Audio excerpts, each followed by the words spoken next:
புரட்சி தலைவர் அவர்கள் கொண்டாடிய ஒரே விழா அப்படின்னா தமிழர் திருநாளா பொங்கல் விழாதானா அது. பொங்கல் விழாக்கு ஒரு நாளைக்கு முன்னாடியே எம்ஜிஆர் நாடக மன்றத்தின் நிர்வாகிகள் பொங்கல் அன்னைக்கு நாம என்னெல்லாம் செய்யலாம் அப்படின்றத திட்டமிட்டு செயல்படுத்துவாங்களாம். பொங்கல் விழா அன்னைக்கு புரட்சி தலைவர் அவர்கள் ஒவ்வொருவருக்குமே துணிமணிகளை கொடுப்பாங்களாம்.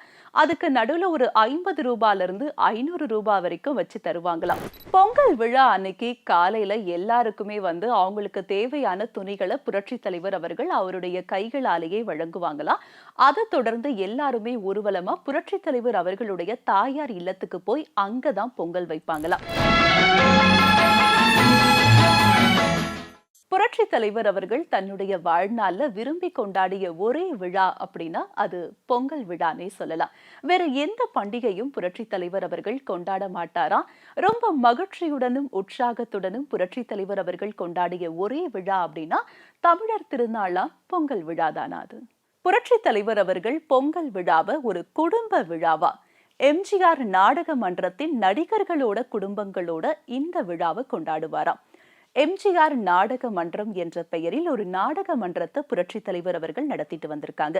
இந்த மன்றத்துல கிட்டத்தட்ட 50 பேர் இருந்திருக்காங்க. இந்த 50 பேரோட குடும்ப உறுப்பினர்களோட தான் புரட்சி தலைவர் அவர்கள் பொங்கல் விழாவை ஒவ்வொரு ஆண்டும் கொண்டாடி இருக்காங்க. பொங்கல் விழாக்கு ஒரு நாளைக்கு முன்னாடியே எம்ஜிஆர் நாடக மன்றத்தின் நிர்வாகிகள் பொங்கல் அன்னைக்கு நாம என்னெல்லாம் செய்யலாம் அப்படின்றத திட்டமிட்டு செயல்படுத்துவாங்களாம்.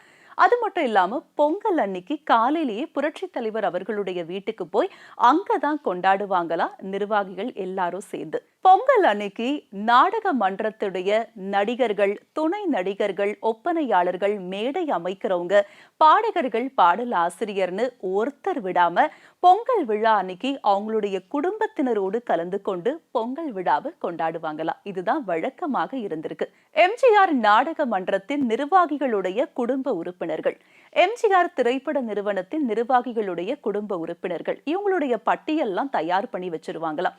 ஏன் அப்படின்னா பொங்கல் அன்னைக்கு இவங்களுக்கு தேவையான ஆடை அணிகலன்களை கொடுக்கறதுக்காக வாங்கி தனித்தனியா கட்டி வச்சிருவாங்களாம். இந்த பணியை புரட்சி தலைவர் அவர்கள் ரொம்ப முக்கியமான ஒரு பணியா கருதியிருக்காங்க.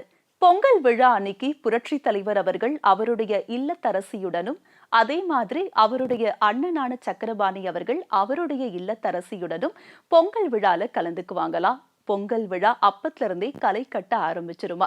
காலை 7 மணிக்கே எல்லாருமே பொங்கல் விழா நடைபெற இடத்துக்கு வந்த உடனே பொங்கல் விழாவை ரொம்ப இனிமையாகவும் அருமையாகவும் கொண்டாடி இருக்காங்க மக்கள் திலகம் அவர்கள். பொங்கல் விழா அன்னைக்கு புரட்சி தலைவர் அவர்கள் ஒவ்வொருவருக்குமே துணிமணிகளை கொடுப்பாங்களா.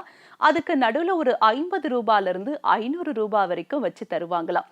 புரட்சி தலைவர் அவர்களுடைய கைக்கு எந்த பணம் வருதோ, 50 ரூபாவோ 100 ரூபாவோ 200 ரூபாவோ அவருடைய கைக்கு என்ன பணம் வருதோ அதை வச்சு தருவாங்களாம். அது ஒவ்வொருவருடைய அதிர்ஷ்டத்துக்கு ஏத்த மாதிரி. பொங்கல் விழா அன்னைக்கு காலையில எல்லாருக்குமே அவங்களுக்கு தேவையான துணிகளை புரட்சி தலைவர் அவர்கள் அவருடைய கைகளாலேயே வழங்குவாங்களாம்.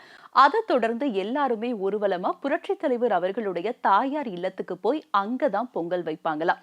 அங்க ஆண்களும் பெண்களும் தனித்தனியா வரிசையா நின்று இனிய பொங்கலை வாங்கி சாப்பிடுவாங்களாம். இப்படிதான் பொங்கல் விழா அன்னைக்கு காலை பொழுது நிறைவடையுமா. பொங்கல் விழா அன்னைக்கு பலவிதமான விளையாட்டு போட்டிகள்லாம் நடக்குமா. அது மட்டும் இல்லாம ஒவ்வொருவருக்கும் பல வகையான இனிப்பு வகைகள் அடங்கிய பொட்டலங்களும் வழங்குவாங்களாம். கலை நிகழ்ச்சிகள்லாம் ரொம்ப அருமையா நடக்குமா. அதுக்கப்புறம் மதிய உணவும் வழங்குவாங்களாம்.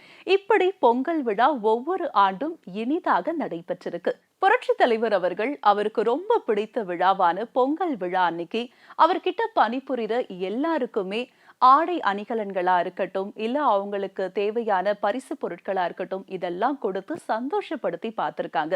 பிறருடைய சந்தோஷம் தான் புரட்சி தலைவர் அவர்களுடைய சந்தோஷமாக இருந்திருக்கின்றது இந்த விஷயத்தின் மூலமாக நிறுவனமாகுதுன்னே சொல்லலாம்.